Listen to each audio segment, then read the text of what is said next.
Vinayak Sanskrit class में आपका स्वागत है। आज हम व्यंजन संधि के बारे में बताएंगे।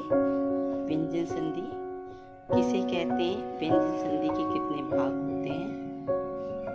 व्यंजन संधि, यदि पूर्व पद के अंत में व्यंजन वर्ण हो, तत्पश्चात यदि कोई स्वर या फिर कोई व्यंजन वर्ण आ जाए तो वहां पर व्यंजन संधि होती है। पूर्व पद का अंतिम वर्ण और उसके जस्ट बाद या तो कोई स्वर हो या कोई व्यंजन हो, उन दोनों का जो मेल होता है उसे ही व्यंजन संधि कहते हैं। जैसे दिक् प्लस अम्बरम, यहाँ पर कै है, ये पूर्व पद का अंतिम वर्ण, और अम्बरम में ए जो है ये उसके जस्ट बाद का पहला वर्ण है। तो कै और ए ये निकटतम वर्ण है, और इन निकटतम वर्ण से मेल से जो विकार उत्पन्न होगा उसे ही हम व्यंजन संधि कहेंगे।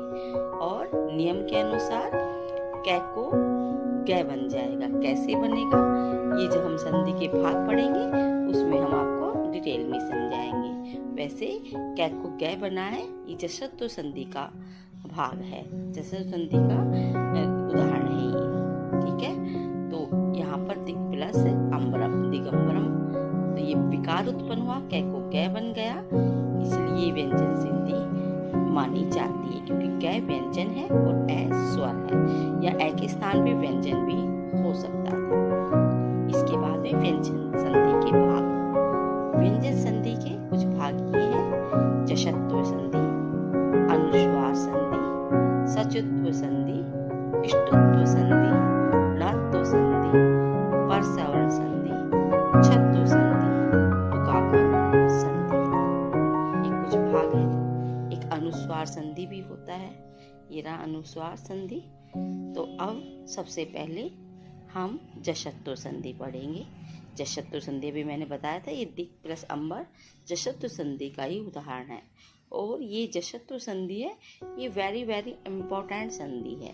तो इसमें मैं कुछ जो मुख्य संधि है उसको ज़्यादा डिटेल में समझाऊंगी, और जो मुख्य नहीं है उसको मैं समझाऊंगी, लेकिन इतना डिटेल में नहीं। तो सबसे पहले मैं जशत्व संधि आपको बता देती हूँ। जशत्व संधि, ये देखिए, पूर्व पद का अंतिम वर्ण कै, चै, टै, तै, टै, अर्थात हम ये कैसे कह सकते हैं, पूर्व पद का अंतिम वर्ण किसी भी वर्ग का पहला अक्षर।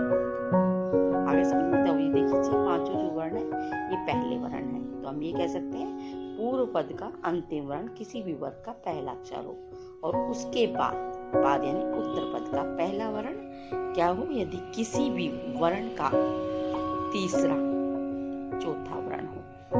तो तीसरा चौथा कै, खे, जै, जै, झै, नै, डै, दै, धै, भै, भै, यै, रै, लै, वै, है, या कोई स्वर हो तो पहला वर्ण उसी वर्ग का तीसरा वर्ण हो जाता है, उसे हम जशत्व संधि कहते हैं।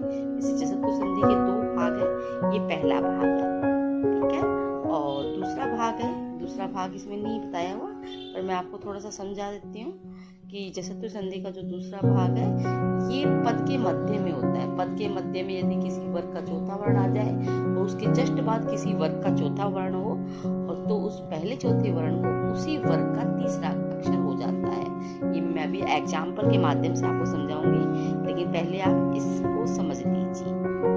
वाक प्लस ईश, वागीश, कै बन गया, पहला अक्षर आ गया, उसके बाद में स्वर आ गया, कै का तीसरा वर्ण कै हुआ, कै बना दिया, कै में ई स्वर जोड़ा, की बन गया, से बन गया, वागीश।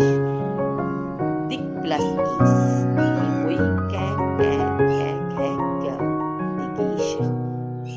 अच प्लस अंतम, जै, छै, जै, जै बना, वही ए मिल गया, अजंतम बन गया। सट प्लस आननम, टै, ठै, डै, सडाननम। सत्य प्लस आचार सदाचार, शुभ प्लस अंत शुभ अंत। ये तीसरे अक्षर ध्यान से देखिए, आपको सभी एग्जाम्पल को आप जरा ध्यान से दीजिए। देखिए फर्स्ट में व्यंजन है, पहला वर्ण है, उसके बाद में स्वर है। तो यहाँ पर सभी में क्या बना है, सभी में तीसरा वर्ण बना है। पहले वर्ण को तीसरा वर्ण है, यानी अलग करेंगे तो पहला हो जाएगा और मिलाएंगे तो तीसरा हो जाएगा। ये जैसा तो संधि का पहला भाग है। दूसरा भाग गाइस हम कल बताएंगे आपको अगली क्लास में। तो थैंक यू, और लाइक कीजिए क्लास को, और फॉलो कीजिए और शेयर कीजिए। Thank you.